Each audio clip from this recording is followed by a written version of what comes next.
guys, good morning everyone. Ito po, nandito na ako sa trabaho ko. Naglalaban na naman ng ating mga obligasyon kasi mabigat ang ballpen, kaya ito yung aking trabaho. Mas pinili ko itong trabaho kaysa humawak ng ballpen. Mabigat ang ballpen. Gets nyo ba guys? Wala eh. Ito talaga ang trabaho ko eh. So, tanggapin natin guys na ito yung trabaho natin, ang maging labandera. Pero kahit ako'y isang labandera, proud ako sa trabaho ko. Basta masipag ka lang, matyaga, ay ang kasabihan nga ay pag matyaga may nilaga, diba? So ang nangyari ay sa tiyaga ko may napatapos ako.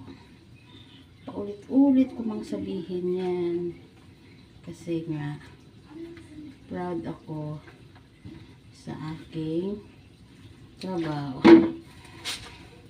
Kailangan sa trabaho mo lahat marunong kang makisama sa kapwa at mahalin ang trabaho para tumagal ka sa trabaho mo, diba?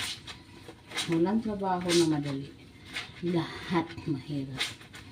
So kailangan tiyaga. Siyempre kahit mahirap, magtiyaga ka, kailangan may kasamang pagpipray, diba? Ganun lang yun.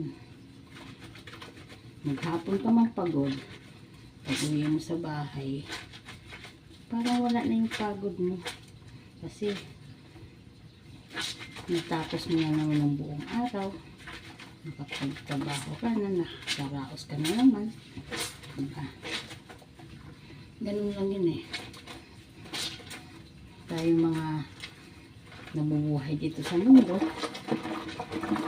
kailangan natin pumilos kasi hindi man pwedeng sabihin natin pag nagutom tayo eh, bukas na lang, diba? Huwag mo lang kumain na yung bukas na lang kasi wala eh, diba? So kailangan talagang kumayod kasi kusa natin nararamdaman yung ating tiyan pag tayo nagugutom. Kaya kailangan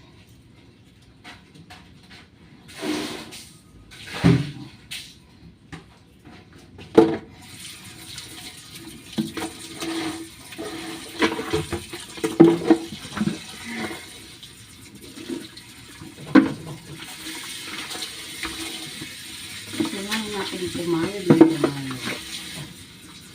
Minsan nga guys, kahit masama na yung pakiramdam ko, pag alam ko na araw ng aking trabaho, hindi lang kasi iindahin ko yung aking nararamdaman.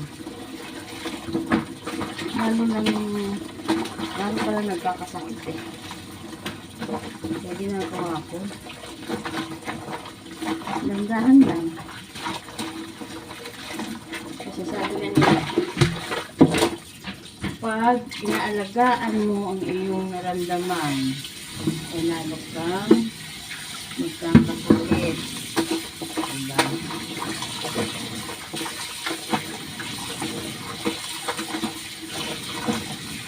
Yeah. Guys, hanggang dito na lang ang ating video. Bye bye bye. See you next my vlog. Ingat kayo guys. God bless you all.